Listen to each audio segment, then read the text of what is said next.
On week 16 of our NHS NeuroHyperSensitivity Workbook, Practical Neuroscience Masterclasses, we covered what I am skilled means in the brain in terms of neuroscience. This week, week 26, 10 weeks later, believe it or not, we are covering what skillful means in the brain. Not only from the wording, but also from the neuroscience perspective. In the brain, completely separate regions are involved, being skilled and being skillful. We discussed what being skilled means in the brain. And what it is that, very briefly, it's about one circuit that you build, and your skill that you acquired, you make it faster because you are using it frequently. But skillful is different. It's literally a different region in the brain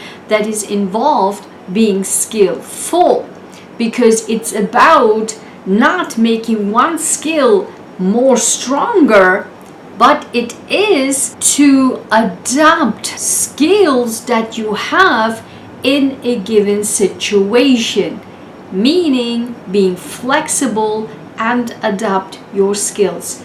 That, my friend, is what being skillful means. And now let's dive deeper in what regions are involved in the brain, so that going forward you can deliberately using your skills and adapt in the situations and master your skillfulness. Let's dive in. Welcome back to my channel. Step inside the lab, leave the labels behind. Discover the biology of a neurosensitive brain. From the genes to environments, the science is key.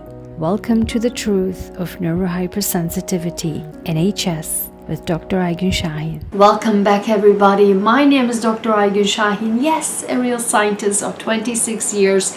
I'm a geneticist and I'm a brain cancer researcher and also a cancer immunotherapy specialist. So I do know a lot about genetics, brain, and of course immunology. So here is what we are covering today in this masterclass. So first of all, we are talking about the brain skill that lets you adapt, not just repeat. We just mentioned that in the beginning, right? Not using one skill over and over again, make it stronger, but adapt your skills into a situation. Then we will learn what skillful actually means in the brain, and then we will be discussing 3 brain regions that have 3 different jobs but work together. Then why rigid practice creates skilled people,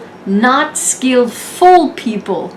That's so important in terms of the system that we are living in, right? And I will give you some examples from real life, also from my life, so that you can see how we can actually build skillful people. And then how to build skillfulness deliberately so that you can unlock your skillfulness. And then of course we dive briefly into our core assignment for the week, and we do have downloadable our skillfulness audit. So without further ado, let's dive in. So as I mentioned in the beginning, being skilled means you have one circuit. The myelin was involved, so you have one circuit being active, and over again usage of that circuit makes it more active, more faster. Your brain will use that information and make it faster and more stronger every time you use it, right? We talk about the automation of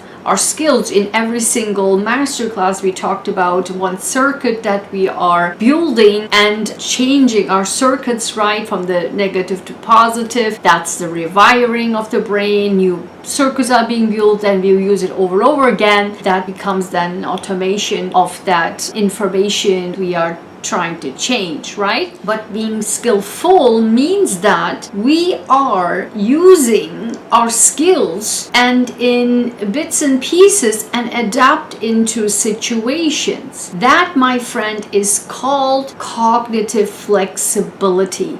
Don't forget that. It's called cognitive flexibility. Yes, it's a real thing in neuroscience. And here's where it gets interesting, because in a recent study from Princeton, researchers, used primates in neuroscience, by the way, and in brain research. Often primates are being used, particularly in neuroscience.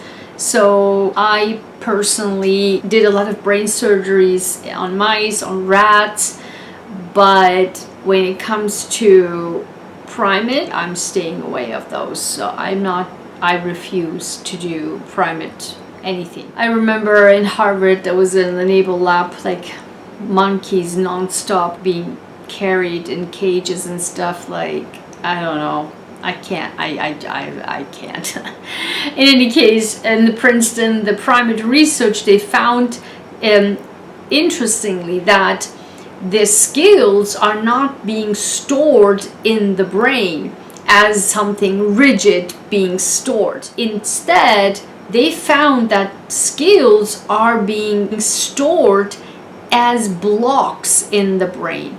And every time the brain would take these blocks and put it together and adapt into a situation, literally like Legos. The brain use these blocks, the neural blocks, and put it together in a situation. That's what they found. As I said, it's been stored in the brain as modular building blocks, which the researchers called them cognitive Legos.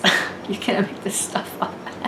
So when you face a situation, then the brain, the prefrontal cortex, doesn't start from scratch. It reaches out to these cognitive Legos and then builds the situation together and adapt it to the situation, or creates a new configuration that adapts to that situation. This is exactly why humans learn quickly in situations, in varied situations, because of these moving building blocks, the cognitive Legos, while rigid systems cannot learn this fast or adapt this fast like humans. The brain is not memorizing scenarios, it's actually building with reusable parts, with new configurations that's being built in the brain. So now let's discuss the 3 brain regions and their 3 jobs. A very recent study from 2025 find out that there are 3 brain regions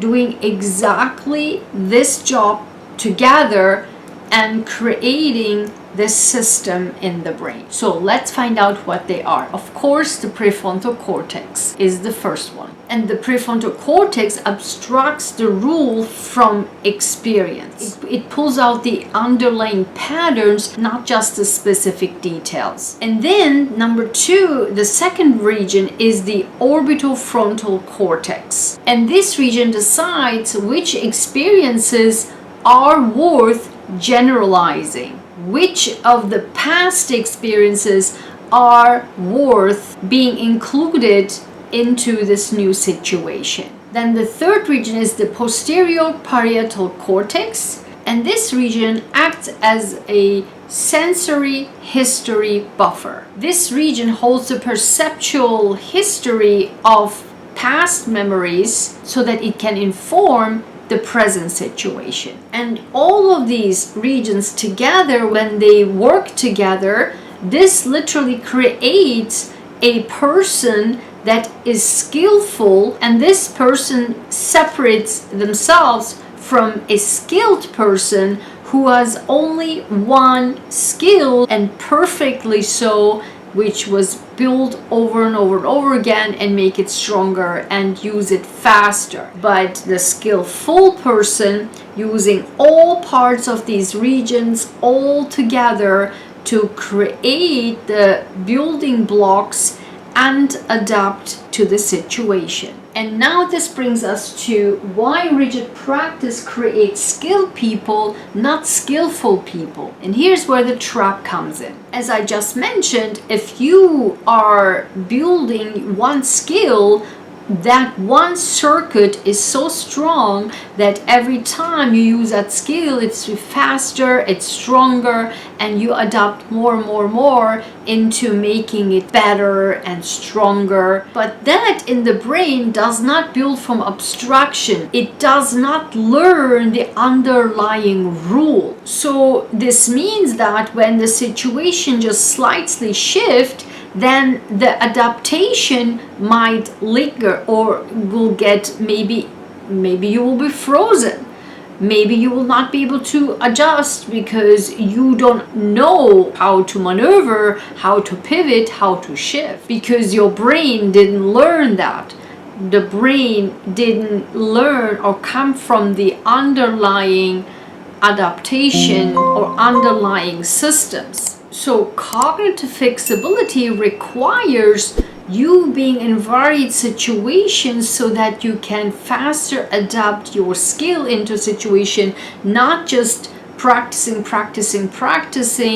and so that you can be better and faster in one specific skill. And this brings us to how to build then the skillfulness deliberately. So there's only one thing you need to do, and this is when you already have a skill.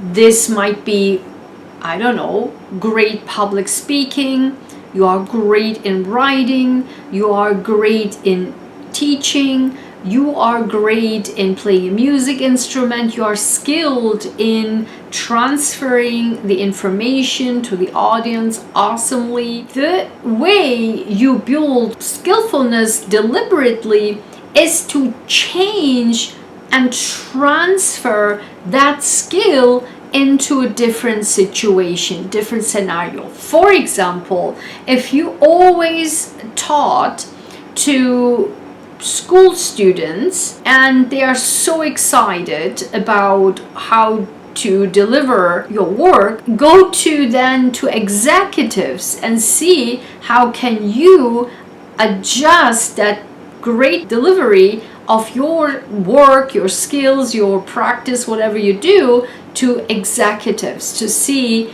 if then you can adapt to that. Or are you still teaching in a, I don't know, primary school level when you talk to executives? Or the other way around, if you always taught to executives and if they told you, oh my God, I love your delivery, when you go to a school and teach it to them or showcase your skills to them, to the students, but you have to then adapt to that, and not just as you deliver to the executives, but adapt to the children, to the students. So that is the pivot that you can actually practice how to change, how to be part of the situation rather than be frozen, okay? And the more you practice in any given, trust me on this one, in any given situation you will succeed. Trust me on this one. I am literally the person for that, because I can talk about this from a variety of angles, especially if you're a business owner, especially if you really are a person who wears multiple hats, then you know what I'm talking about, because you are adapting constantly, shifting constantly. And this is the same for sports, for example, right? In sports, it's different when you are I was a single competitive athlete, but I was also in a team. And so those are completely different structures in your brain where you use your skills, because when you are a individual athlete and when you just do your thing, what you learned how to do it, become faster and do it, and then reach the goal. But when you are a team player, then there are so many scenarios, so many situations. You immediately must adapt to it. Like if you watch soccer, right? The FIFA World Cup is right now. I don't know. Germany lost today. I watched the whole thing. It was just wild. I think it was the wildest World Cup I've ever seen. In any case, so when you in soccer, you see this all the time. People literally use their skills and do so many jungler type of actions to really adapt the situation to still make it happen. I mean, particularly this is a great example in team sports.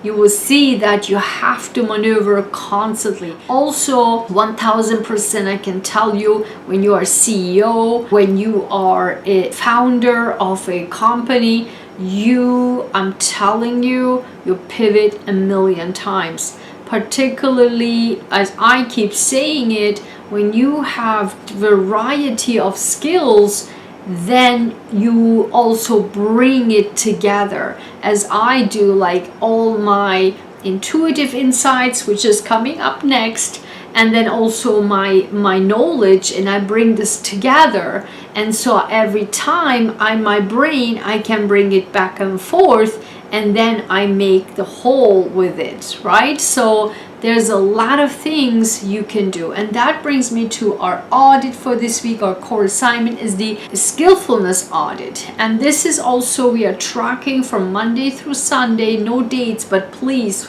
go and do it from Monday through Sunday. Literally short questions and answers, but you need to be honest, and we look into where and train you where you adapt every day one skill in different scenarios. So this is your audit for this week. Please do it, because every time you will work one-on-one with me, I will ask you for the audits for every single week's audit, meaning whatever topic you are lacking at or want to improve, that masterclass's audit I will be requiring from you too, so that I can build actually a personalized protocol for you. So now I will move to our cards are already right here. I pulled them, and this week will be a very beautiful, easy week.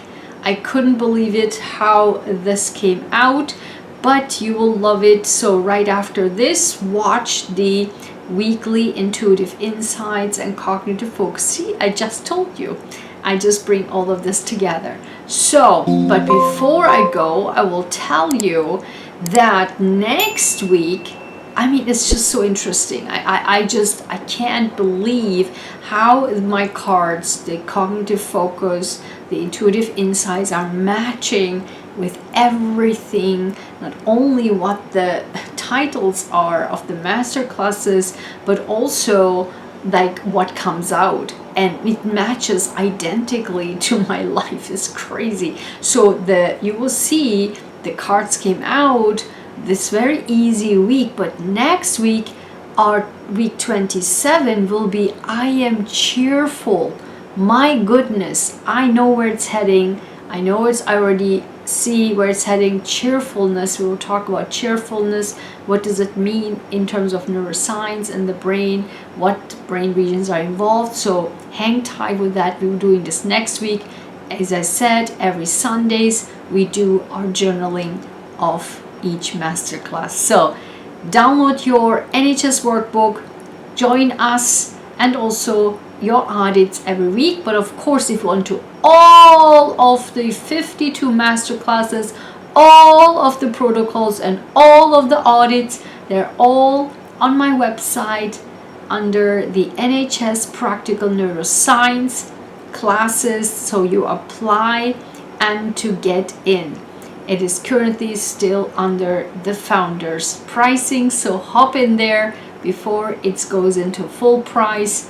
You will love the discount. So drayguensahin.com/courses, and you will see it right away. So thank you so much. You let me know in the comments, what skill do you have, and what skill would you like to be applying in variety of other scenarios? Maybe you can write down in the comments, and if you are unsure, I can give you tips. Okay, so I will see you in the comments. Thank you so much. Hit the like button, subscribe if you haven't already, And if you want to know whether or not you are a person with neurohypersensitivity like myself, and if you would like to join, I mean, you have to first be eligible to join our NHS membership, community membership. And in order to find out, you will take the 5-question NHS quiz, not the diagnosis, but a question, so that you can see whether or not you are eligible